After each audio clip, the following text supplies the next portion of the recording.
El fascismo siempre ha sido el instrumento violento de la burguesía mundial para consolidar su poder a través del terror. Los grupos fascistoides nacieron al principio del siglo XX, cuando se estaba reconfigurando el mundo luego de la Primera Guerra Mundial, y el ejemplo del comunismo se consolidaba en Europa del Este.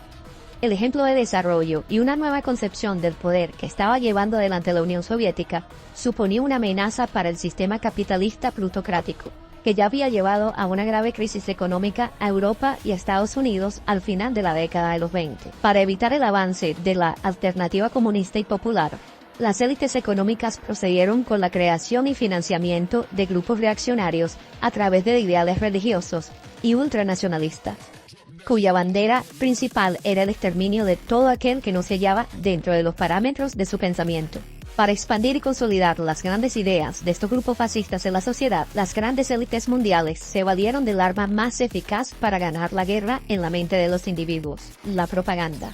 La propaganda es el instrumento de la comunicación para estructurar el pensamiento de la opinión pública, y el fascismo lo utilizó como su elemento principal de dominación para inocular a la mente humana dos emociones básicas: el miedo y el odio. El miedo y el odio al distinto fue el combustible que impulsó a la ideología nazifascista para justificar los crímenes atroces durante el periodo de la Segunda Guerra Mundial. Esto se hizo enmarcado en un manual de propaganda ultra eficaz elaborado por Joseph Goebbels. Estos principios de propaganda suponen el manual que ha sido utilizado desde entonces para justificar invasiones, intervenciones y genocidios, con el fin de reconfigurar el poder mundial, cuando el imperialismo pierde terreno o quiere avanzar. Sin embargo, la lógica de la propaganda fascista no se ha quedado congelada en la época del Tercer Reich, sino que por el contrario ha dado saltos evolutivos a medida que avanza la tecnología y las nuevas formas de comunicación. Esto lo vimos en vivo y vía satélite durante la Guerra del Golfo en 1990. Y lo vimos también en nuestros teléfonos móviles por primera vez con la denominada Primavera Árabe, donde una tendencia con fines políticos, sin una cara aparente, comenzó a orientar la opinión pública mundial al rechazo de varios gobiernos soberanos que se resistían a la agenda imperialista de los países de la OTAN. Y todos fuimos testigos de cómo una ráfaga de mentiras, falsos positivos y operaciones de falsa bandera abrieron camino a un nuevo tipo de violencia originada por un grupo paramilitar religioso autodenominado Estado Islámico, o el resurgimiento de otro grupo fascista religioso llamado Al-Qaeda, ambos responsables de casi 1 millón de muertes violentas en el Medio Oriente. También pudimos ver en tiempo real cómo en 2014 se iniciaba la cruzada fascista en la ciudad de Kiev con el denominado Movimiento de la Plaza Maidán, que ha originado hasta ahora cientos de miles de muertos, iniciando incluso una guerra contra el Estado de Rusia que se mantiene hoy en día.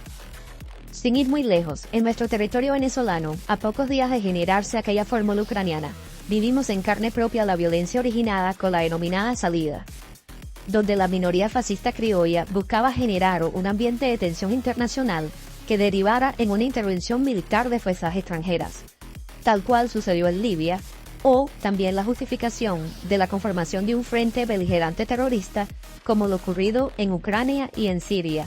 Lo cierto es que estos movimientos violentos fascistas se han valido de un refinado aparato de propaganda que usan la última tecnología en telecomunicaciones y los últimos modos de redes de comunicación que ofrecen estas tecnologías, para intentar desviar la opinión pública hacia el terreno del odio y de la violencia, para así justificar acciones como las que sufren la humanidad tanto en Venezuela como en otras partes del mundo. Los recursos y las formas discursivas son iguales a los usados por Goebbels en la Alemania nazi.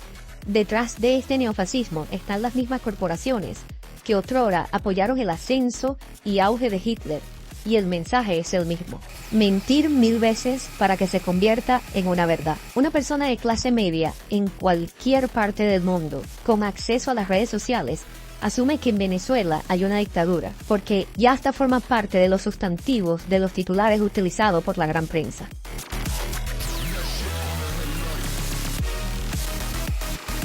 Simular hechos. A la mentira anterior se le deben sumar hechos que justifiquen el término dictadura. Por eso hemos visto una gran cantidad de falsos positivos, como por ejemplo simular gente muerta asesinada por un régimen dictatorial o simular un allanamiento policial ilegal. Abren la ventana y están buscando a una persona sin una orden de captura, sin absolutamente nadie. Deshumanización del contrario. Justificar la muerte o el asesinato de un ser humano es más fácil si este último no tiene una dimensión humana. Las élites deberían guiar a las sociedades porque las élites implican los mejores. En efecto, ustedes son unos simios. De manera que Venezuela hoy es el foco de la inestabilidad y es el foco de todo lo que significa la degradación social. Por eso hemos decidido volver a publicar los capítulos de la peste chavista. Crear una épica religiosa.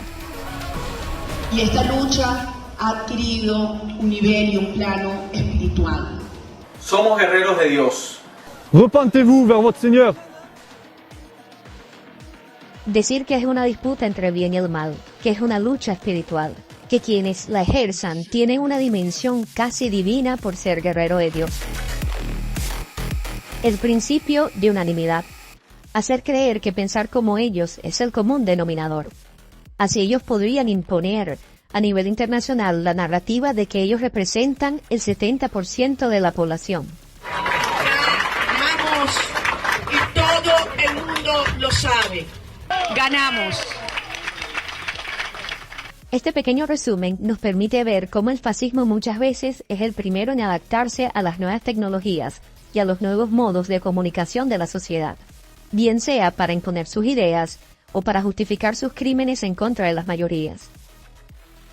Violencia. Si muy bien el fascismo puede llegar a sembrar el terror en la sociedad y acumular un poder significativo en el plano mediático, dependiendo del éxito de sus campañas, también es cierto que se trata de una minoría dentro de la población que se neutraliza con conciencia, verdad oportuna y la aplicación de la ley sin titubeos. La propuesta en concreto es, señor presidente, llevar a consulta la ley, consulta pública y traerla ante esta plenaria lo más pronto posible para que sea aprobada y comience de una vez la aplicación de esta ley tan importante para alejar de Venezuela ese flagelo tan terrible como es el fascismo o cualquier forma de neofascismo.